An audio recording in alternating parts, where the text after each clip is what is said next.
नमस्कार दोस्तों, स्वागत है आपका आज की कक्षा में। दोस्तों, हमारी जो पिछली क्लास हुई थी उस क्लास में हमने संस्कृत वर्णमाला के विषय में पढ़ा था।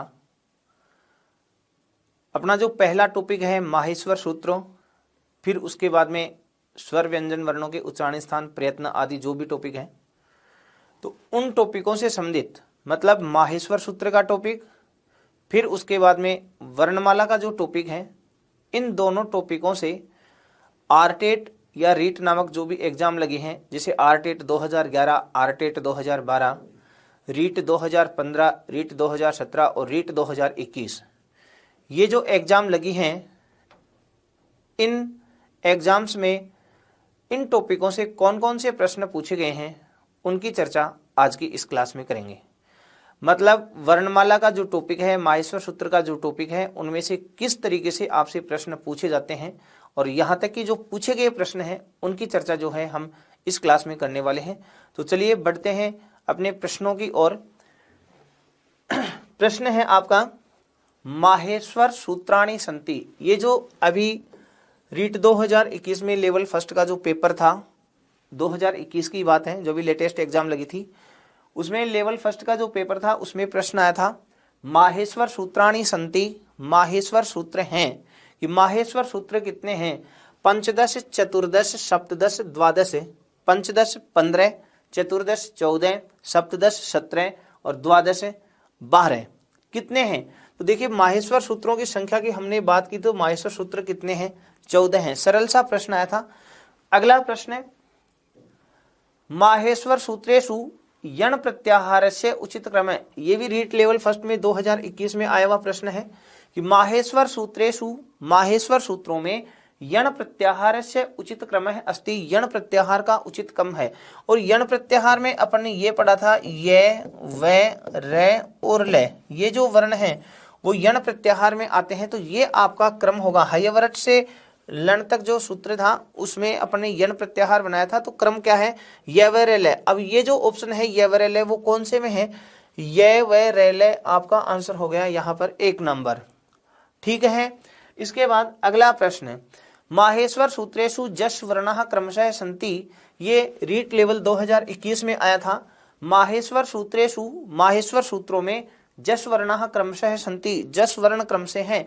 और जस वर्ण का मतलब आपका जो माहेश्वर सूत्रों में 10वां सूत्र है, जब गड दस, जय बे गे डे द उर से, जब गड 10, ये जो सूत्र है इस सूत्र से ही प्रत्याहार बनता है, जस प्रत्याहार। तो जस प्रत्याहार में जो वर्णों का क्रम है वो जय बे गे डे द, इस रूप में है, जय बे गे डे द। ठीक है। तो आप ध्यान देंगे, यहाँ जो आंसर होगा अपना वह होगा 1 नंबर। ठीक है। इस क्रम से है जब गड 10, तो जस वर्ण का क्रम इस रूप में है, जय बे गे डे 10। ठीक है। तो देखिए, जय बे गे डे द, ये इस क्रम से आएंगे। अगला प्रश्न, लृतु लसानाम। ये उच्चारण स्थान का प्रश्न था जिसमें आपको सूत्र दिया गया था लृतु लसानाम। अब उच्चारण स्थानों में अपन ने ये पढ़ा था लृतु लसानाम दंतः, लृतु लसानाम दंतः। ठीक है। तो आंसर जो है अपना वो क्या होना है? दंतः। तो आंसर हो गया 1 नंबर, दंता। ये रीट लेवल फर्स्ट 2021 में आया हुआ प्रश्न है। अगला प्रश्न है, रकारस्य उच्चारण स्थानम विद्यते। रे वर्ण जो है उसका उच्चारण स्थान पूछा है। ये सेकंड लेवल 2021 में आया हुआ प्रश्न है।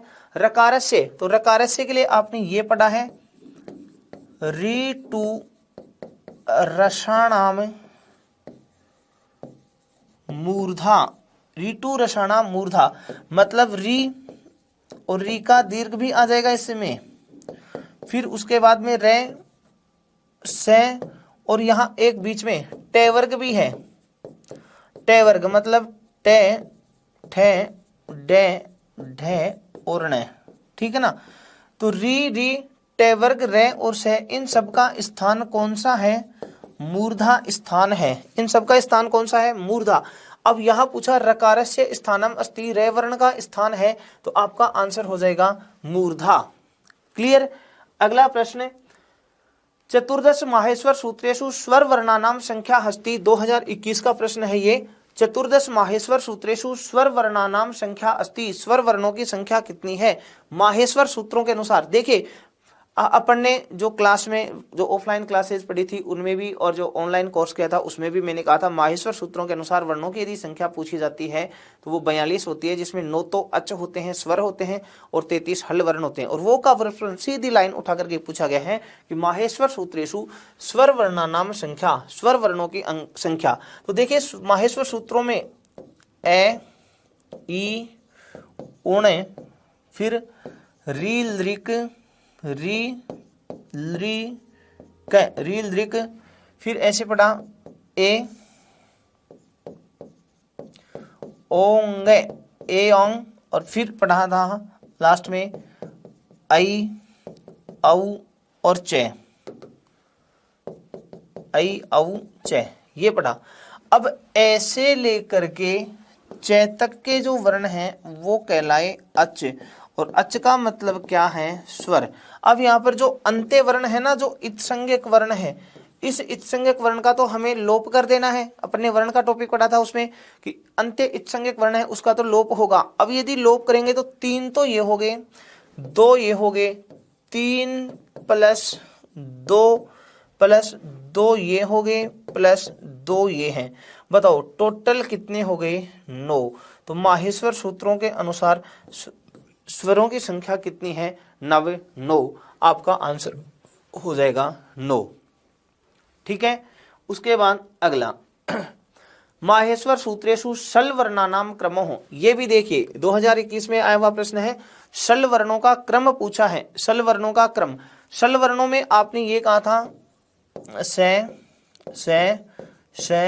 रे सस सर और फिर पढ़ा था हल, सस सर और हल।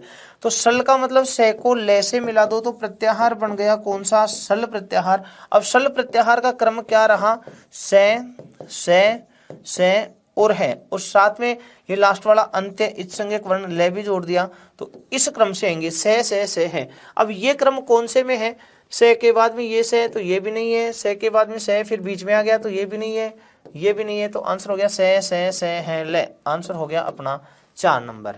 ठीक है, ये आपका आंसर था। प्रश्न अगला स्वराकति, स्वर कितने हैं। ये आरटेट 2011 लेवल 2 में आया हुआ प्रश्न है। स्वर कितने होते हैं 5 8 11 9। तो देखिए माहेश्वर सूत्रों के अनुसार 9 होते हैं और यदि ऑप्शन में 13 है तो सामान्यतः स्वर पूछे जाएं। ऑप्शन में 13 है तो 13 करेंगे और 13 नहीं है तो 9 करेंगे। दोनों आगे तो प्रधानतः 9 होते हैं। तो आंसर हो गया अपना स्वरा संति 9। परिभाषा है अचह स्वरा, अचह स्वरा। अच प्रत्याहार के वर्ण ही क्या कहलाते हैं स्वर। तो अच प्रत्याहार में वर्ण आते हैं कितने 9, इसलिए आंसर हो गया अपना कौन सा 9। अगला प्रश्न संस्कृत भाषायाम स्वरा सन्ति। संस्कृत भाषा में स्वर कौन से हैं। ये रीट लेवल सेकंड 2015 में आया हुआ प्रश्न है। संस्कृत भाषा में स्वर होते हैं यह वरल। तो ये तो देखो अंतस्थ वर्ण है। ये तो कौन से वर्ण है अंतस्थ वर्ण जो कि व्यंजन वर्ण है। ठीक है, ये है ऊष्म वर्ण, ऊष्म व्यंजन वर्ण है ये भी। ठीक है, ये है स्पर्श वर्ण, स्पर्श कह दो या अनुनासिक, अनुनासिक वर्ण कह दिए। और ये भी है कौन से व्यंजन वर्ण। ठीक है, अब बच गया ए ई उ। ये है क्या अपने पास स्वर। तो सीधा ही पूछा कि संस्कृत भाषा में इनमें से स्वर कौन से हैं। तो आंसर हो गया ए ई उ री। ये जो वर्ण है वो यहाँ पर क्या है स्वर वर्ण है। ठीक है, अगला प्रश्न जो था वो ये था पाणिनीय शिक्षायाम वर्णानाम संख्या वर्तते। पाणिनीय शिक्षायाम, पाणिनीय शिक्षा में वर्णानाम वर्णों की संख्या वर्तते संख्या है। अब देखिए वर्णमाला का अपन ने जो टॉपिक पढ़ा था उस टॉपिक में मैंने आपको बताया था पाणिनीय शिक्षा अनुसार वर्णों की जो संख्या है वो 63-64 वर्ण है। तो ये 2015 में आया हुआ प्रश्न है और पूछा गया है पाणिनीय शिक्षा के अनुसार वर्णों की संख्या है। आंसर है अपना 63-64। ठीक है, उसके बाद अगला प्रश्न अंतस्थ वर्णानाम क्रम है कह, अंतस्थ वर्णों का क्रम कौन सा है। देखिए यही 2021 में जो प्रश्न आया था वो यण वर्णों का क्रम पूछा है, और यण वर्णों की परिभाषा के लिए अपन ने ये कहा था यणो अंतस्था, यण प्रत्याहार के वर्ण ही अंतस्थ वर्ण होते हैं। अगर वहां यण प्रत्याहार का नाम देकर के क्रम पूछ लिया, और यही प्रश्न रीट लेवल 2012 में भी आया हुआ है, मतलब वही प्रश्न रिपीट हुआ है, यहाँ पर अंतस्थ वर्णों का नाम देकर के पूछ लिया कि अंतस्थ वर्णों का क्रम कौन सा है, तो यह वह रेल, यह वह रेल है। यदि उच्चारण स्थानों की हम बात करते हैं तो उच्चारण स्थानों के अनुसार इनका क्रम हो जाता है ये रे ले वे, उच्चारण स्थानों के अनुसार तो ये रे ले वे होता है, और सामान्यतः यणो अंतस्था के अनुसार ये वे रे ले।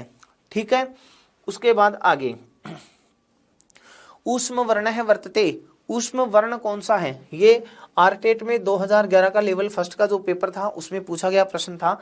ऊष्म वर्ण है वर्तते, ऊष्म वर्ण कौन सा है, तो देखिए ऊष्म वर्णों की परिभाषा अपन ने ये पढ़ी थी, शलह ऊष्माण है, सल प्रत्याहार के वर्ण, कौन से प्रत्याहार के, सल प्रत्याहार, सल प्रत्याहार के वर्ण जो होते हैं वे कौन से वर्ण होते हैं, ऊष्म वर्ण होते हैं। सल प्रत्याहार के वर्ण ऊष्म वर्ण हैं, और सल प्रत्याहारों में जो आते हैं वो आते हैं से और है, ये वाले वर्ण हैं। अब इनमें से जो वर्ण है वो तो है ऊष्म वर्ण, और अगर इनमें से नहीं है तो वो ऊष्म वर्ण नहीं है। अब आपसे पूछा कि ऊष्म वर्ण है तो ये जो रे है वो तो कौन सा वर्ण है, अंतस्थ, ये तो अंतस्थ वर्ण है। पे जो है वह है स्पर्श, स्पर्श वर्ण है जो है वह ऊष्म वर्ण है, और वह जो है वो भी यहाँ पर कौन सा वर्ण है, अंतस्थ वर्ण है। ठीक है, ये स्पर्श वर्ण है, ये अंतस्थ वर्ण है, तो यहाँ पर ऊष्म वर्ण आपसे पूछा तो आंसर होगा 2 नंबर बी, आपका यहाँ आंसर है ऊष्म वर्ण। क्लियर। अगला प्रश्न है ऊष्म वर्णानाम क्रम है कह, जो रीट 2021 में भी पूछा था कि सल वर्णों का क्रम कौन सा है, यहाँ ऊष्म वर्णों का क्रम पूछ लिया। ये प्रश्न आपके 2015 में आया हुआ है।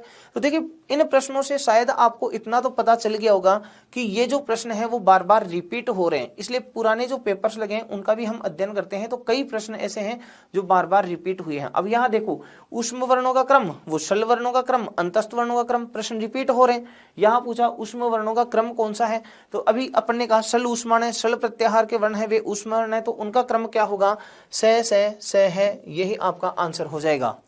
ठीक है, आगे वाला प्रश्न ऐश्वर्य उच्चारण स्थानम अस्ति, ऐश्वर का उच्चारण स्थान कौन सा है, ओष्ठौ कंठः दंतः मुखम। तो देखिए यहाँ पर अपन उच्चारण स्थान की बात करें तो ये था अकु है विसर्जनीय नाम,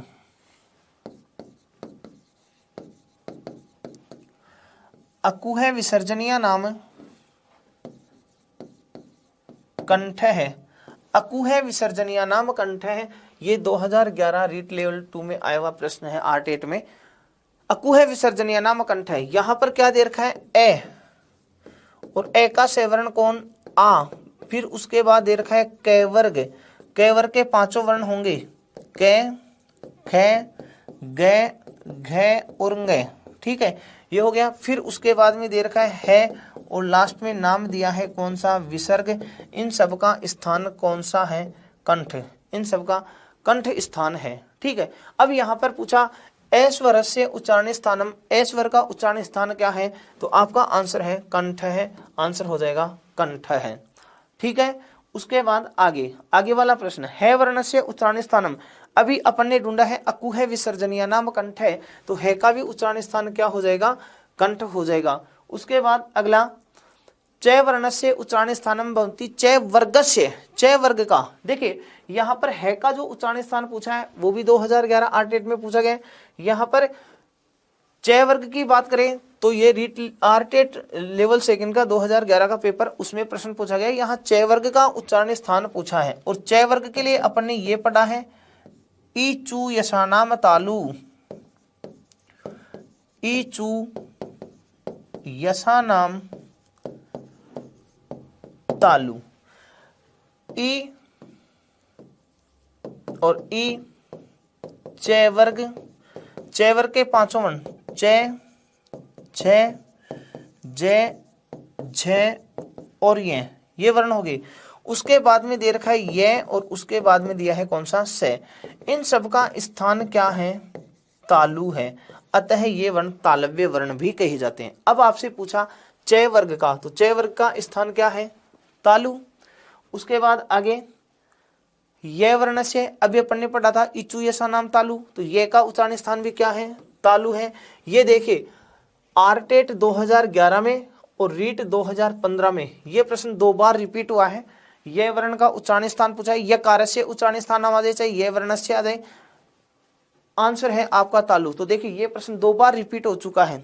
ठीक है, आगे चय इति वर्ण से उच्चारण स्थानम। अब देखो अभी थोड़ी देर पहले अपन ने बात की थी चय वर्ग का, और यहाँ चय वर्ग के स्थान पर नाम दे दिया वर्ण, चय वर्ण का उच्चारण स्थानम। तो चय वर्ग का अगर तालु है तो चय वर्ण का भी तालु ही होगा, तो आंसर आपका हो जाएगा तालु। और ये देखिए ये प्रश्न आपके 2017 में पूछा गया प्रश्न है रीट का, और उसमें चय वर्ण का पूछा है। ठीक है, तो ध्यान दें यहाँ आंसर हो जाएगा आपका तालु।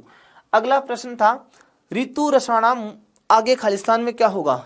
अब खालिस्तान में मूर्धा होना चाहिए था, लेकिन इस प्रश्न को बोर्ड ने बोनस दिया है। बोनस देने के पीछे कारण था, कारण देखिए यहां पर ये जो लिखा है तो शुद्ध जो है वो ऐसे होना चाहिए था ऋतु रसाणाम, ऋतु रसाणाम मूर्धा, ये होना चाहिए था।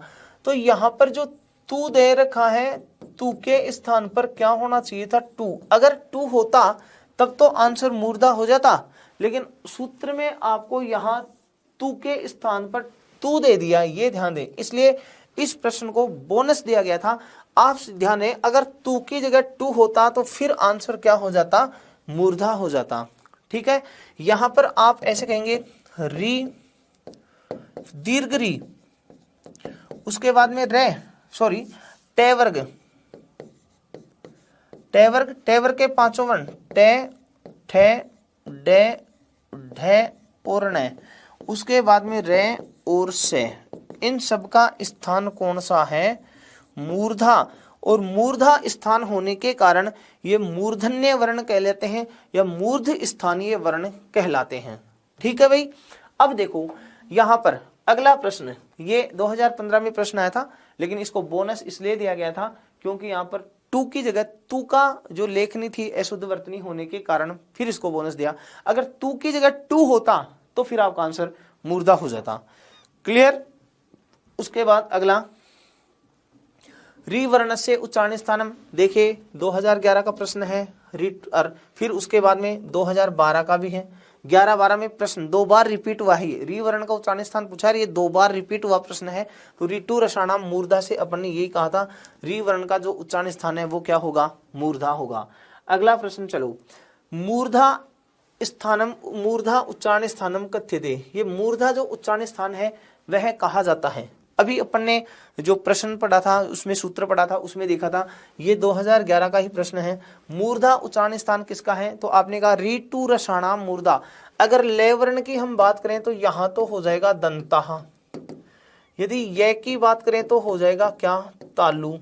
यदि न की बात करें तो न की एक तो हो जाएगा दंता और एक हो जाएगा नासिका, इसके 2 स्थान है। और इसकी बात करेंगे तो यहां हो जाएगा क्या? मूर्धा। अब प्रश्न ये था कि मूर्धा उच्चारण स्थान किसका है, तो आंसर होगा किसका? रे का। ठीक है, आगे वाला प्रश्न मूर्धा उच्चारण स्थानम अस्ति, वही प्रश्न वापस रिपीट हो गया मूर्धा उच्चारण स्थानम, लेकिन इस बार वर्ण बदल दिए। वर्ण में देखो वे दे रखा है, इसका तो है दंतोष्ठ, वकार से दंतोष्ठम, कै का दे रखा है ककार का मतलब कै वर्ण, वकार का मतलब वे वर्ण, तो आप ऐसे कहेंगे कंठ है, अकु है विसर्जनीय नाम कंठ है। शकार से देखें तो ऋतु रसाणाम मूर्धा, और फिर कहें पकार से तो उपउब्ध मानिया नाम ओष्ठव। ठीक है, ऐसे हैं। अब पूछा क्या है? मूर्धा। और ये प्रश्न देखो 2011 का ही प्रश्न है। हाँ कि सर वर्ण के एक प्रश्न बन सकता है आपके माइंड में कि वर्ण के क्या 2011 के 12 के आप ऐसे बार बार प्रश्न करें तो इतने प्रश्न आए थे क्या? देखिए भाई बात ऐसी है, जैसे यहाँ सिर्फ आपको सत्र बताया गया है कि कौन से सत्र में ये प्रश्न आए थे, कौन से एग्जाम में आए थे। लेवल बताया गया है, लेवल फर्स्ट तक लेवल सेकंड, लेकिन सुनो लेवल फर्स्ट और लेवल सेकंड में दो दो लैंग्वेज होती हैं, संस्कृत लैंग्वेज फर्स्ट के रूप में भी है और संस्कृत लैंग्वेज सेकंड के रूप में भी है। तो यहाँ जो प्रश्न है वो कंबाइंड है, लैंग्वेज फर्स्ट और लैंग्वेज सेकंड दोनों के ही यहाँ पर प्रश्न डाले गए हैं। कि जितने टोटल प्रश्न जो आए हैं वर्ण के टॉपिक से, माहेश्वर सूत्र के टॉपिक से, वो सारे आपको यहाँ दिखाए गए, जिनमें भाषा प्रथम के क्वेश्चन भी है और भाषा द्वितीय के क्वेश्चन भी है, दोनों प्रकार के क्वेश्चन है। आप में से कुछ स्टूडेंट्स ऐसे हैं जिन्होंने भाषा प्रथम के रूप में संस्कृत का चयन किया है, कुछ ऐसे हैं जिन्होंने भाषा सेकंड के रूप में संस्कृत का चयन किया है। तो यहाँ जो प्रश्नों का समावेश है या अपन जो पढ़ रहे हैं वो दोनों लैंग्वेज को रूप में हम इसको पढ़ रहे हैं यहाँ, ठीक है। तो ध्यान दें, ये प्रश्न आया था लेवल जो सेकंड था उसमें 2011 में कि मूर्धा स्थानम अस्ति, मूर्धा स्थान है, अब कौन से वर्ण का है, तो मूर्धा किसका है, सकारस्य ऋतु रसाणाम मूर्धा, ठीक है। उसके बाद अगला प्रश्न मूर्ध स्थानीय वर्ण है। देखो इस प्रश्न को भी समझना था आपको, मूर्ध स्थानीय वर्ण है। अब यहाँ पर क्या ऋतु रसाणाम मूर्धा, आपने ये पढ़ा, इसको समझ लेना ये क्या कहना चाहता है, ऋतु रसाणाम मूर्धा, ये जो सूत्र है इसमें आप ऐसे कहेंगे री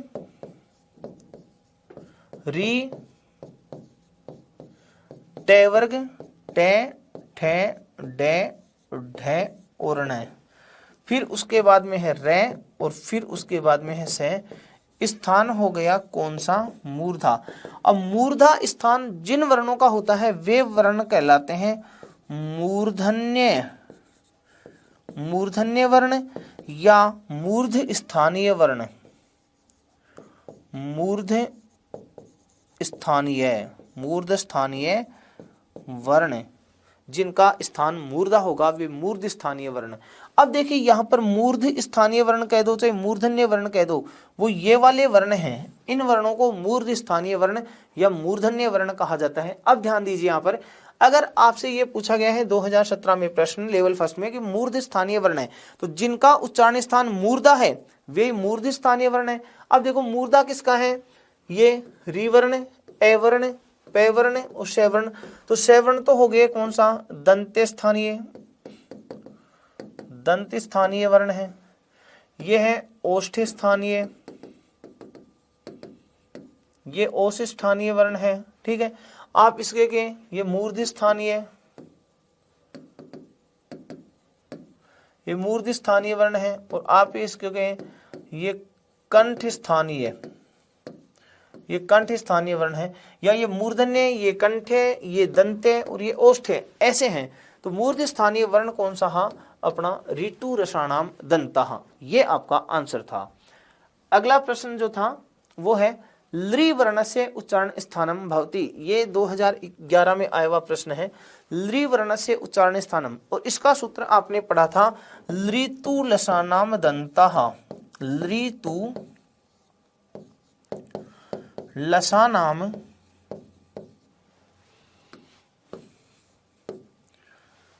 लृतु लसानाम दंतः, ये जो सूत्र है इसमें लृ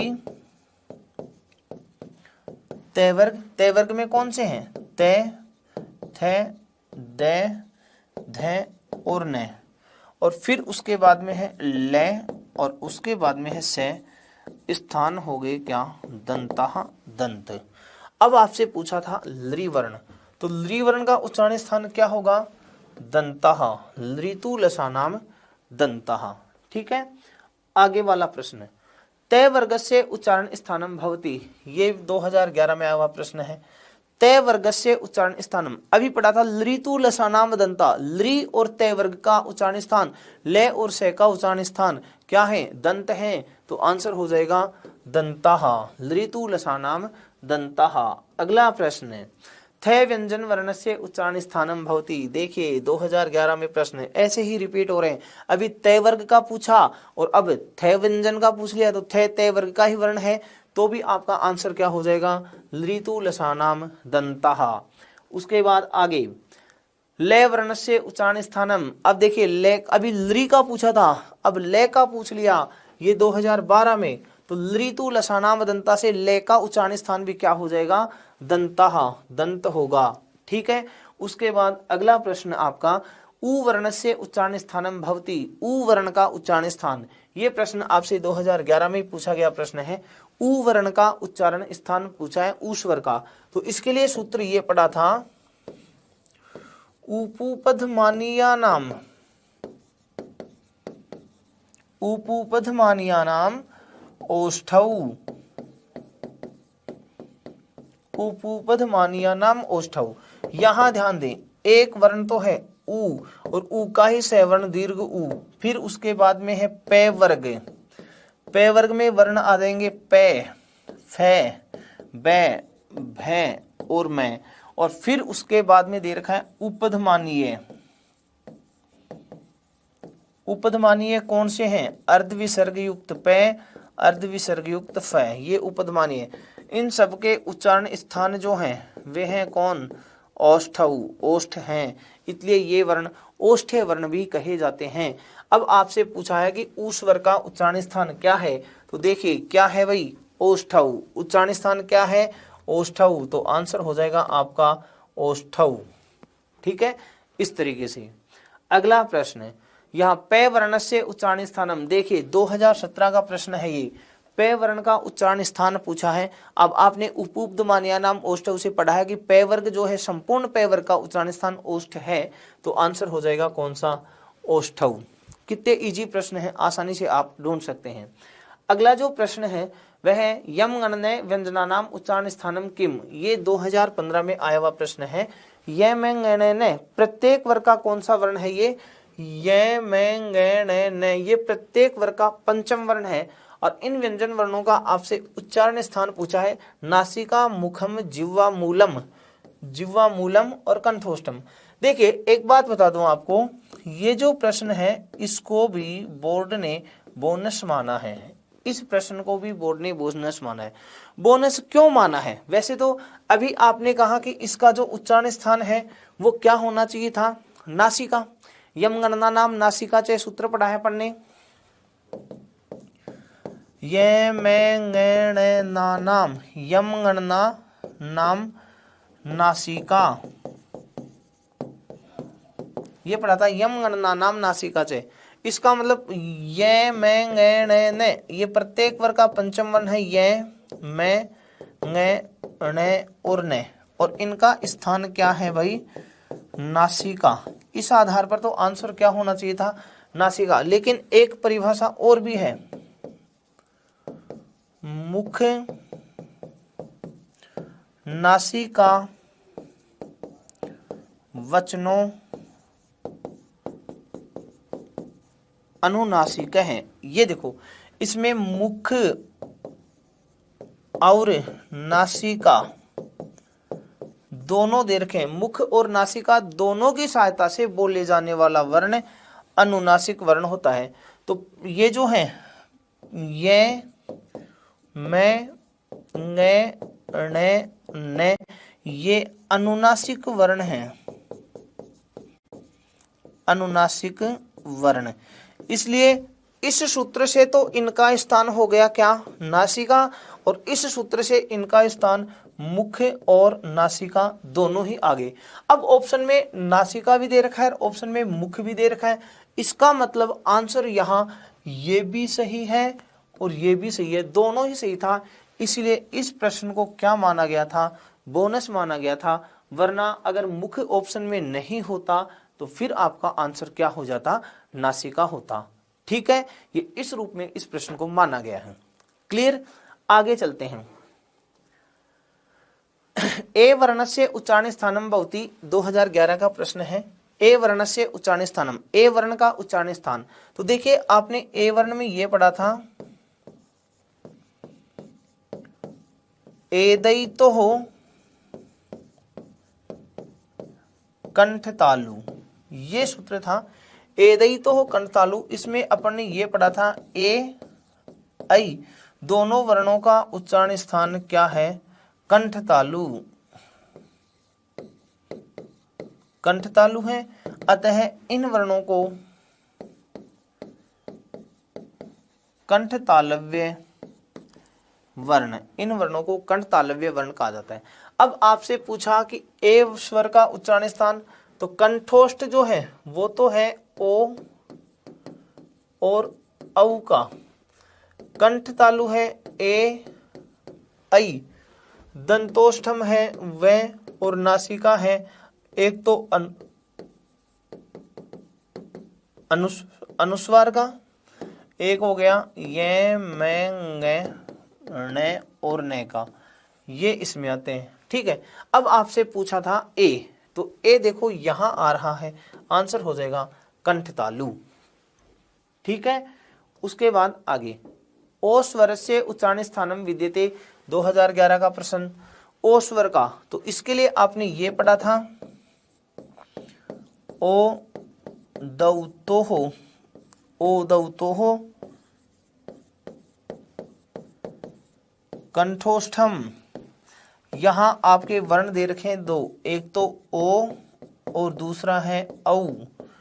ओ औ वर्ण जो है इनका उच्चारण स्थान है कंठोष्ठ, अतः ये वर्ण जो हैं वे कंठोष्ठ्य वर्ण कहलाते हैं। ये कौन से वर्ण कहलाते हैं? कंठोष्ठ्य वर्ण। अब देखो कंठोष्ठम दे रखा है तो वही यहाँ ओ और औ। ठीक है, कंठ तालु दे दिया तो ए ऐ, दंतोष्ठ दे दिया तो व, और जिह्वा मूल दिया है तो अर्ध विसर्ग युक्त क और अर्ध विसर्ग युक्त ख, मतलब जिह्वा मूल्य, जिह्वा मूल्य वर्ण। ठीक है, ये इस रूप में। अब ओ का पूछा है तो ओ का तो क्या हो गया? कंठोष्ठ हो गया, आपका आंसर कंठोष्ठम हो गया।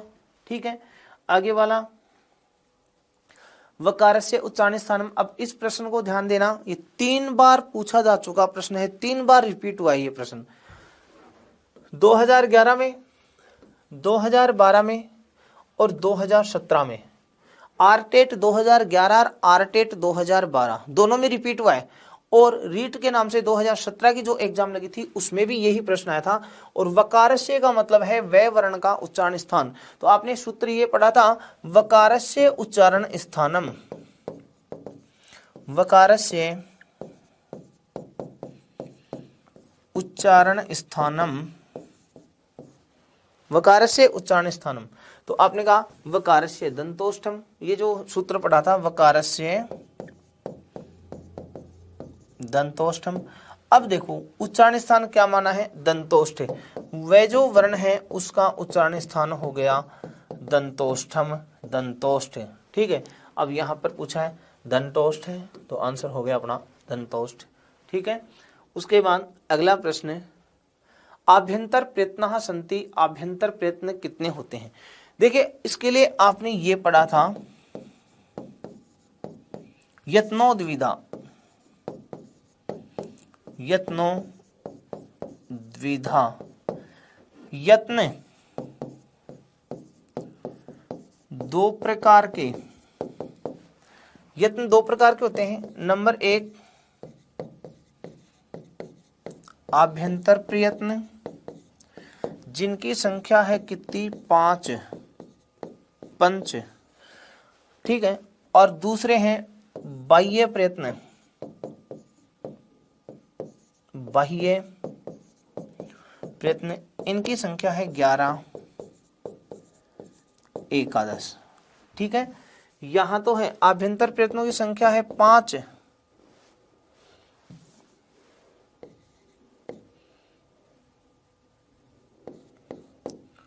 जिनको पंच कह दो।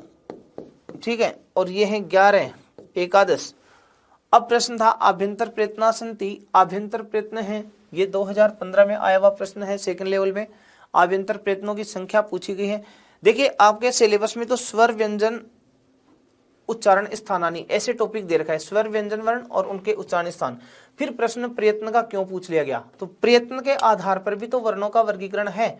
जैसे आपके स्पृष्ट वर्ण, ईषत स्पृष्ट वर्ण, ईषद विवृत वर्ण, विवृत वर्ण, समृत वर्ण, ऐसे क्योंकि विवार वर्ण, समार वर्ण, घोष वर्ण, अल्प प्राण वर्ण, महाप्राण वर्ण, ऐसे। तो प्रयत्नों के आधार पर वर्णों का ही वर्गीकरण है ये। ठीक है ना, तो यहाँ जो प्रश्न है आभ्यंतर प्रयत्न संति, आभ्यंतर प्रयत्न है 5 सप्त एकादश चत्वारः, 5 7 11 और 4। तो आभ्यंतर प्रयत्न कितने हैं? 5 हैं। अगर ऑप्शन ये जो 4 हैं, ये जो आभ्यंतर प्रयत्न 4 बताए हैं, वे बताए हैं कि इन्होंने भट्टोजी दीक्षित के अनुसार, आभ्यंतर प्रयत्नों की संख्या 4 भी होती है, लेकिन याद रखो अगर भट्टोजी दीक्षित का नाम दे दें कि भट्टोजी दीक्षित के अनुसार या सिद्धांत कौमुदी के अनुसार आभ्यंतर प्रयत्नों की संख्या तब 4 होती, लेकिन यहां पर नाम नहीं दिया था, सीधा ही पूछा गया था कि आभ्यंतर प्रयत्न कितने हैं, तो आंसर हो गया आपका आभ्यंतर प्रयत्न 5 हैं। ठीक है, उसके बाद अगला प्रश्न है, देखिए ये भी 2015 में ही आया हुआ प्रश्न है, ये लेवल फर्स्ट में है। ये पूछा बाह्य प्रयत्नानि सन्ति, बाह्य प्रयत्न कितने हैं। अभी अपन ने कहा था प्रयत्न 2 प्रकार के हैं, आभ्यंतर प्रयत्न और बाह्य प्रयत्न। आभ्यंतर प्रयत्नों की संख्या 5 है, तो बाह्य प्रयत्नों की संख्या कितनी है, 11। तो आपका आंसर होगा 11। ठीक है, उसके बाद आगे नेक्स्ट क्वेश्चन है, पाणिनीय व्याकरणे स्वराः सन्ति, पाणिनीय व्याकरण में स्वर कौन से हैं। तो देखिए दीर्घ प्लुतौ, अनुनासिकाः, उदात्त अनुदात्त स्वरिताः, उदात्त अनुदातो। तो देखिए पाणिनीय शिक्षा में अपन ने जो स्वरों की हम बात करते हैं, ह्रस्व दीर्घ प्लुत, ह्रस्व दीर्घ प्लुत तीनों प्रकार के स्वर हैं। तो दीर्घ प्लुत के साथ तो ह्रस्व भी तो है ना, इसलिए ह्रस्व नाम लिया है, तो इसको छोड़ दिया गया। फिर आपने कहा अनुनासिका, अनुनासिक के साथ अननुनासिक भी होते हैं, तो ये हो गया। उदात्त अनुदात्त स्वरित, बिल्कुल तीनों नाम आए हैं, उदात्त अनुदात्त और स्वरित, और उदात्त अनुदात्त इसके साथ स्वरित नाम था, इसलिए आपका आंसर हो जाएगा यहाँ उदात्त अनुदात्त और स्वरित स्वर। ठीक है ना। ह्रस्व दीर्घ जो प्लुत हैं, ह्रस्व दीर्घ प्लुत, फिर उनके 3 भेद होते हैं, उदात्त अनुदात्त स्वरित, और फिर उनके अनुनासिक और अननुनासिक। तो मूलतः जो ह्रस्व दीर्घ प्लुत थे वो नहीं है, तो फिर उसके 3 भेद उदात्त अनुदात्त स्वरित, ये इस रूप में। तो आंसर आपका यहाँ हो जाएगा 3 नंबर। ठीक है। अरे भाई ऐसे समझो कि सर दीर्घ प्लुत, तो दीर्घ प्लुत के साथ ह्रस्व नाम भी तो आता है ना, इसलिए ये ह्रस्व नाम नहीं दिया, तो क्या दीर्घ और प्लुत होते हैं क्या, इसलिए ये गलत कर दिया गया। तो अनुनासिक, तो अनुनासिक के साथ तो अननुनासिक भी आते हैं, इसलिए एक ही नाम दिया, तो ये गलत हो गया। फिर उदात्त अनुदात्त, उदात्त अनुदात्त के साथ तो स्वरित भी आता है, तो स्वरित नाम था, इस स्वरित नहीं है, तो ये गलत हो गया, इसलिए ये तीनों छोड़ दिए, और फिर इसमें तीनों नाम आ गए, उदात्त अनुदात्त और स्वरित। इसका मतलब आंसर अपना 3 नंबर हो गया, ऐसे इसका आंसर माना गया है। फिर अगला प्रश्न जो है वो है व्याकरणे लोपस्य तात्पर्यम अस्ति, ये 2015 में आया हुआ प्रश्न है। व्याकरण में लोप का तात्पर्य क्या है। तो देखिए माहेश्वर सूत्र जो अपन पढ़ते हैं, और माहेश्वर सूत्रों में अपन ने ये कहा, माहेश्वर सूत्रों का जो अंत्य वर्ण है वो इत संज्ञक वर्ण है। ध्यान से सुनना, माहेश्वर सूत्रों का जो अंत्य वर्ण है वो इत संज्ञक वर्ण है, और इत संज्ञक वर्ण का संस्कृत व्याकरण में हमेशा लोप हो जाता है। इत संज्ञक वर्ण का संस्कृत व्याकरण में नित्य ही क्या होता है, लोप होता है। अब यदि लोप होता है तो प्रश्न आता है कि लोप किसे कहते हैं, तो लोप क्या होता है, लोप से तात्पर्य क्या है। तब अपन ने ये कहा था अदर्शनम, अदर्शनम लोप है। तो यहां पर लोप का अभिप्राय क्या है, तो आंसर क्या है, अदर्शनम। अदर्शनम लोप है, विद्यमान ध्वनि का श्रवणाभाव या दिखाई न देना ही क्या कहलाता है, लोप। तो आंसर था अदर्शनम लोप है, ये आपका आंसर हो जाएगा। ठीक है। तो कुल मिलाकर के ये इतने प्रश्न जो हैं वो आपके आरटेट और रीट नामक जो परीक्षा हुई है, इनमें किस किस तरीके से माहेश्वर सूत्र और वर्णों वाला जो टॉपिक है आपका, उसमें से प्रश्न आपने देखा होगा, इस तरीके से ये प्रश्न पूछे जाते हैं। तो इसी आधार पर आप अपने ये जो रीट की तैयारी करें कि कहाँ पढ़ें, कैसे पढ़ें, क्या पढ़ें, तो आप ये देखिए हर टॉपिक में हम ऐसे क्वेश्चन लेकर के आएंगे। तो आपने ये देखा कि अपना ये जो पहला टॉपिक हुआ था, इस टॉपिक में किस तरीके से प्रश्न पूछे गए, जो आरटेट में और रीट में जो एग्जाम में जो प्रश्न पूछे गए वो ही प्रश्न अपन यहाँ लेकर के आए। तो आपने इतना तो अनुमान हो गया होगा कि यहाँ पर इस टॉपिक में से किस किस तरीके से प्रश्न पूछे गए, और जिस तरीके से प्रश्न पूछे गए उसी तरीके के आधार पर आप यहाँ अपनी तैयारी करते रहेंगे। ठीक है। अगली क्लास में मिलते हैं हम अपने अगले टॉपिक के साथ। जय हिंद, जय भारत।